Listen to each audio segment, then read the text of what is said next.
For years, one phrase captured the entire spirit of the crypto rebellion: long Bitcoin, short the bankers. It meant you bought Bitcoin and bet against bank stocks at the same time. The logic was simple. Banks were the old guard, they would never accept decentralized money, and Bitcoin would eventually eat their lunch. Many investors even used the phrase as a badge of identity, not just a trading strategy.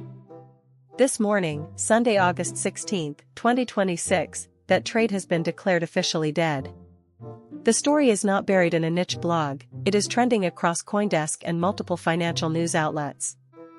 A piece published on Thursday, August 13, 2026 spelled it out in plain language: the old long Bitcoin, short the bankers trade is over, because banks have moved from resisting digital assets to building, enabling, or distributing them. That is a huge shift, and it matters far more than most people realize. Let me be clear about what is and is not being said here. No one is saying Bitcoin is finished as an investment. The short side of the trade is what has broken. Shorting bankers meant you believed the banking sector would be disrupted and left behind by crypto.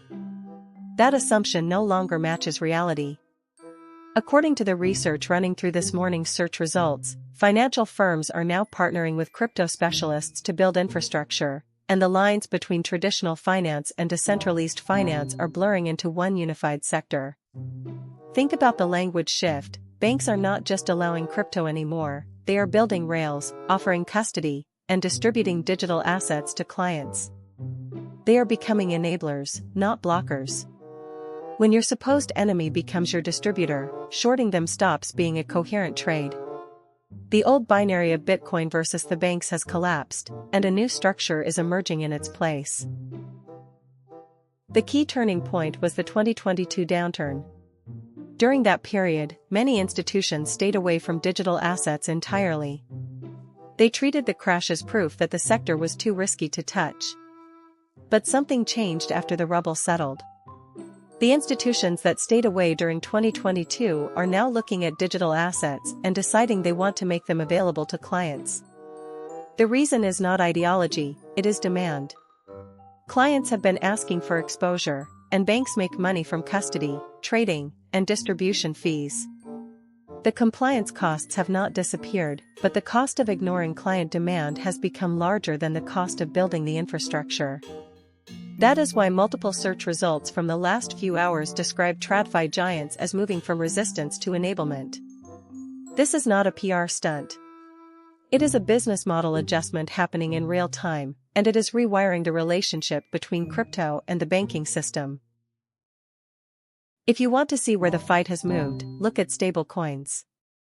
A fresh story from this morning, dated August 16, 2026, highlights a stablecoin yield clash that will not go away, with banks and crypto firms battling over tradition.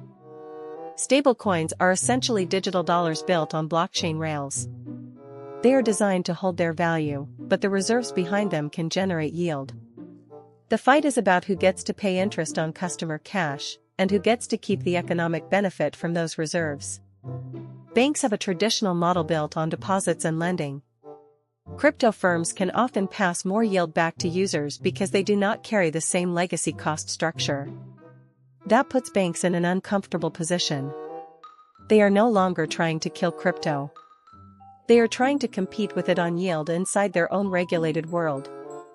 That is a very different conflict, and it explains why the stablecoin story is becoming one of the biggest flashpoints in the market right now. For investors, the collapse of the short bankers' leg changes the risk calculation in a practical way. If mainstream banks become the distribution channel for Bitcoin, then owning Bitcoin while shorting bank equities is contradictory. Banks can now earn fees from the very asset you are betting against them on. That codependence means Bitcoin's price may become less driven by anti-establishment sentiment and more driven by institutional flows, liquidity, and product access. It also means the crypto-native firms that once owned the space are facing new competition from companies with deeper balance sheets and larger client books. The market is not necessarily becoming less volatile, but the source of volatility is shifting. We are moving from a world of ideology-based rallies to one of infrastructure-led adoption. That is a structural change, not a headline cycle, and it affects how you should think about both Bitcoin and bank stocks in a portfolio. There is another layer here that most coverage misses. The end of the short bankers trade also marks the end of Bitcoin as a pure counterweight to the financial system. For years, part of Bitcoin's appeal was that it moved opposite to traditional finance. But if banks are now distributing Bitcoin, the asset becomes embedded in the very system it was built to challenge. That does not mean Bitcoin loses its decentralized properties, but it does mean its market behavior may start to correlate more with traditional risk assets during periods of stress. Investors who held Bitcoin as a hedge against bank failures should re-examine that assumption. The hedge logic is weaker when the same institutions control the on-ramps. That is not a moral judgment, it is a market structure observation, and it has real consequences for how you size the position. Looking ahead over the next few months, the evidence points in one clear direction: more partnerships, more bank custody products, and a decisive fight over stablecoin yield. The search data from today shows the stablecoin yield clash is already front and center. Expect banks to roll out or expand digital asset services because client flows will force their hand. Expect crypto specialists to be acquired or partnered rather than ignored. Expect regulators to take a more active interest in who can issue stablecoins and how yield is shared. The old battle was about survival of Bitcoin. The new battle is about control of the rails and the yield that flows through them. That is a fundamentally different game, and it will define the next phase of the market. So here is what you should remember. The long Bitcoin, short the bankers era is officially over, not because Bitcoin lost, but because banks capitulated into the asset class. That is arguably the strongest signal yet that digital assets are being absorbed into the mainstream financial system. The rebels won the argument, but the incumbents are now running the distribution.